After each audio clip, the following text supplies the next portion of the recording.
Hi, and welcome to another episode of Screens and Pixels, where I talk about some of my favourite things that I've discovered recently. I'm going to start off by talking about a theatre show that I saw and loved so much that I definitely needed to share with all of you. And I checked and it's actually on until January this time, so you will have plenty of time to actually go if you want to. And it is Jane Eyre at the National Theatre. And I keep describing it to people as Mumford & Sons does Jane Eyre. The stage is really cool and sort of minimalist. It's mostly made out of wood with lots of ladders so people can sort of move independently and not be on the same stage, if that makes sense. They are really creative when it comes to things like death, and because they're very creative with all the costumes and different characters, there's about 9 actors and musicians involved that constantly keep switching roles, keep switching costumes. The lighting is fantastic, the music is just so cool. This show just really blew me away. It was so atmospheric. I also feel like they added a bit of a White Sargasso Sea touch, or like Bertha got more attention in this and you were made to feel a lot more for her. You know when you go to a play and they have like limited special effects to work with and they do something really clever? This theater show did that about every 5 to 10 minutes. It was one of my favorite stories and I could highly recommend it. The second thing is an app that one of you guys actually recommended when I got a new phone and I asked what apps I should download, and it is an app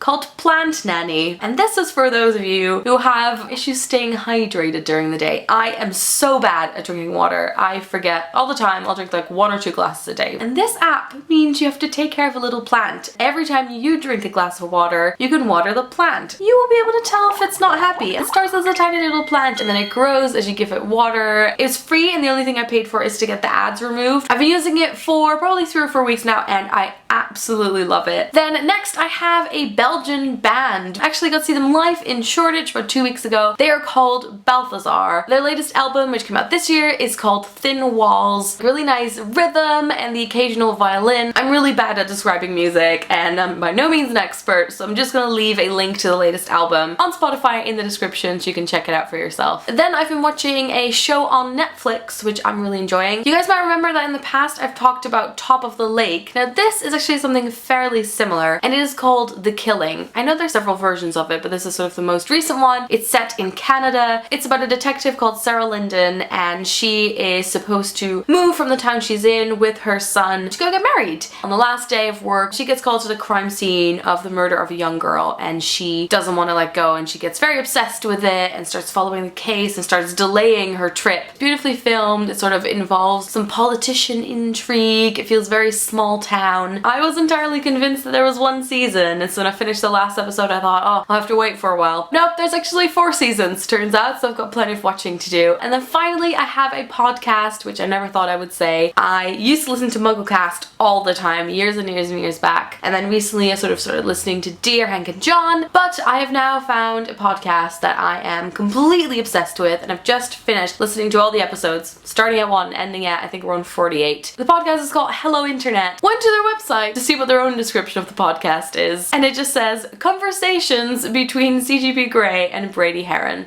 And that is basically what it is. CGP Grey and Brady Heron both do YouTube stuff. I only know CGP Grey because of the video he did about the Netherlands. And Brady Heron does like a ton of YouTube channels, including Numberphile. They talk about YouTube related things. They talk about films, they talk about books, they talk about sciencey things. They're just lovely, like sometimes 2.5 hour long episodes. They're such different personalities that it clashes in the most fantastic way. I suggest you go and listen, even if you're not a regular podcast listener. I feel like this would be a great introduction because I feel like it was sort of an introduction for me. I'll put a link to the first episode in the description. If you have any recommendations for me related to the things I've just recommended, do let me know in the comments. I hope you enjoyed this video and I will talk to you guys later. Doei!